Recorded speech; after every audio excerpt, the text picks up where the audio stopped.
This is chapter 3 of The God Boy by Ian Cross. After that evening when I came home with Dad, and he and Mum started fighting, it was all over in 3 days. My good memory often kicks over like a motorbike that is starting. Bang! And there is Dad, walking up the road that time Joe and I were fooling with his bike. Bang again! It is Monday morning. The engine has really started roaring away in my head until it is all over.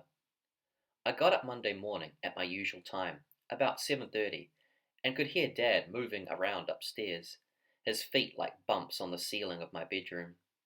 Our house was an old two-story one, and I had a bedroom downstairs.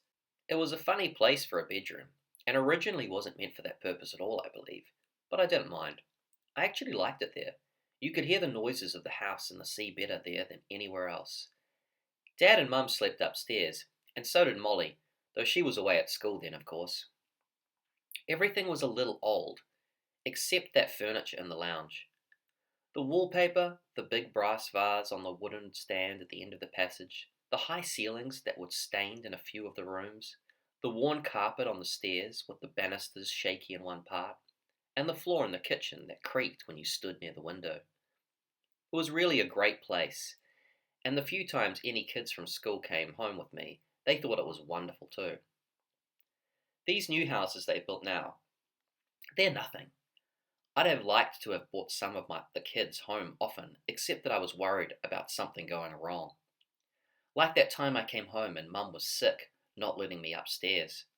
Later on I heard Dad actually blaming her for being sick. That must have been the first time I felt queer. Our house had very high ceilings, because it had been built so long ago. I suppose the floors were high too. I mean, the whole place was jacked up a long way off the ground before it even started. There was a front entrance which nobody ever used. I don't know why, and a side entrance, and at both of them you had to walk up 8 concrete steps to get level with the ground floor. The side entrance took you through the back porch, which led to the back passage that ran right through the house. I used to be able to hit each room of the passage dead on the nose with my eyes closed. 3 steps to the bathroom door on the left, 8 to the kitchen on the right, 5 to the lounge on the left, 6 more to the foot of the stairs on the right, and 12 to the near end of the left to my bedroom. When I was about 6, I was practicing touching the doorknobs with my eyes closed at the stairs. I just tapped the bottom step when Molly sneaked into my bedroom and jumped out as I was putting my hand out there, giving an awful scream, which actually made me wet my pants a little bit, though I never gave the show away. Anyway, this morning I heard Dad upstairs when I got up, and we had breakfast together. Though both Mum and Dad were silent, I felt much better, and as I was cleaning my teeth afterwards, I thought that really I would be as happy as anybody else if I had a bike, no matter what was going on between my parents. I was cleaning my teeth in the bathroom. Of course, that was where I got most of my bright ideas. Although I'm certainly not saying that my bike was one of them. That was the worst idea I ever had, as it turned out. If I had thought of the bike anywhere else but the bathroom, I might have not done anything about it. But the bathroom was in a special place because of the black paint somebody had put on the walls. It was really great. Joe Waters and some of the other kids went to the lavatory there one time. They were playing in our backyard, and it was a big kick for me to hear them say that even the Governor General wouldn't have black walls to his bathroom. Dad said one of the other tenants before us must have been a maniac.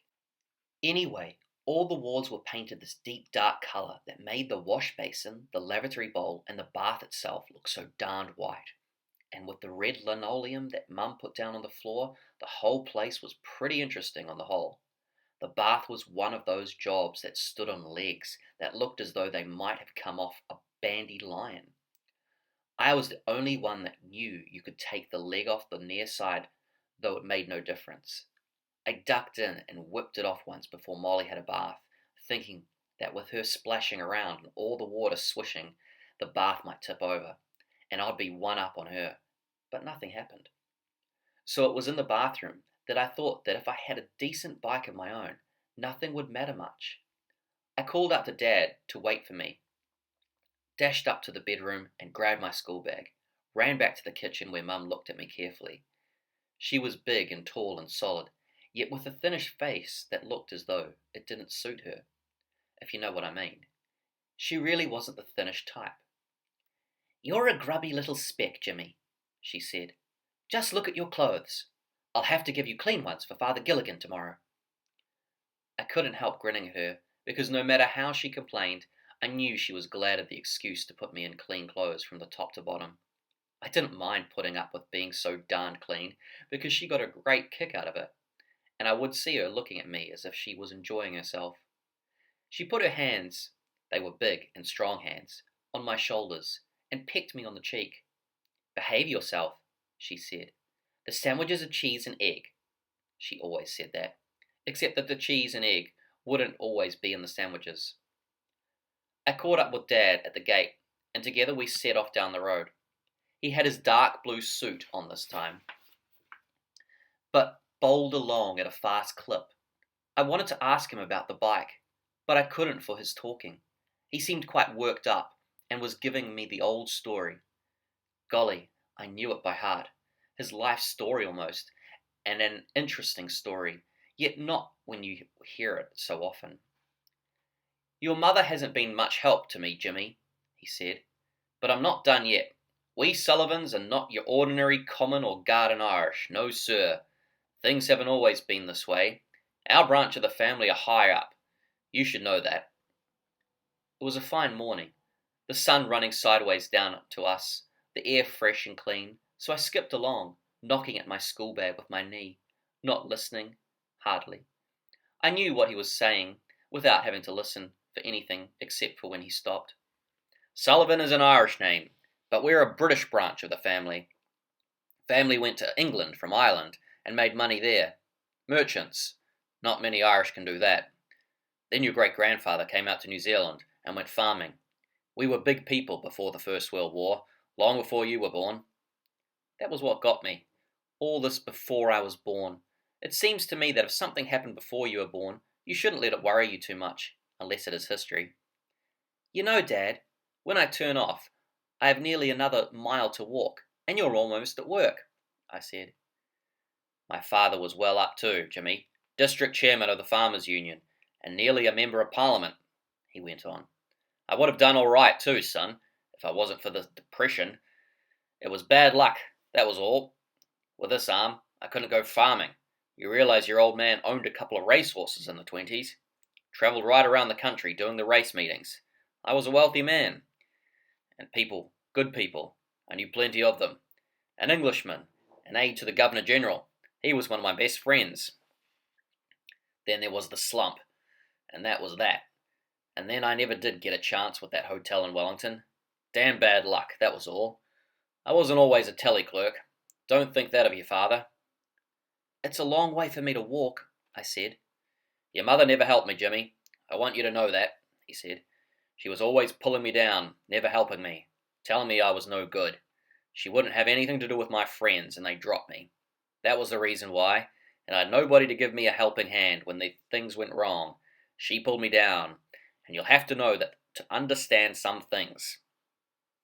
You would think I would have been interested when he spoke, as he did at the end, because of how I felt. Yet I wasn't. Whenever I heard any talk like that, I became frightened and wanted to run away. "Dad, I'm the only boy at school who hasn't got a bike," I said, and jerked at his coat. "What's all this?" he said, and I told him again. "You ask your mother why I haven't got one," he said. "Is a bike too expensive?" I asked. "You aren't earning enough money?"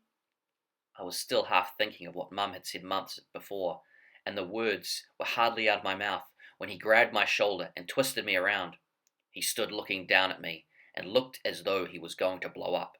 The bald patch that ran back above the top of his head was red, even, and his eyes were squinted. Dad had never hit me, yet for a second there, I thought he was going to give me a thick ear. "Did your mother say that, eh?" he said, giving my shoulder a shake. "Is that the kind of thing she says behind my back? That I can't earn enough money?" My voice blocked up when I tried to answer. What I intended to say, I don't know. Something was on the way out before it got stopped in my mouth. Dad let go of my shoulder. "You don't have to say anything, son. I know what kind of poison she spreads behind my back." Because it was the first and only time he had been really wild with me, I was frightened. Dad would lose his temper about all sorts of things, yet never with me. It wasn't as though there was much to upset him now either. As a matter of fact, I didn't give a darn how much money he earned. You go on, Jimmy, he said. Go on, go on. I've forgotten something I wanted to take to the office. Come on, Pop, I said as best I could. Don't go back now, please. Off you go and don't argue, he said, and turned and set off back, his right arm clipping to and fro as though he was a soldier, if it wasn't for the other arm jiggling like that. He told me once his arm was hit in the war with the Germans. I was very young then, but I can remember what a laugh Mum got out of his saying that. It's a lot better than being kicked by a horse, she said. Even a racehorse. After that, he wouldn't talk about his arm anymore. People who get wounded in the wars don't talk about it, that's why. I felt rotten watching him going back like that.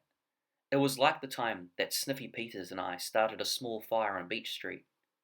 We were going to make some potatoes over the flames, when a whole row of toy bushes went up in smoke. Sniffy and I cleared off, of course, but hearing all the fuss with the volunteer fire brigade, ringing a bell as it came rushing out from Raggleton, made me feel queer inside. By the time Dad had turned into the gate at home, I felt just as queer.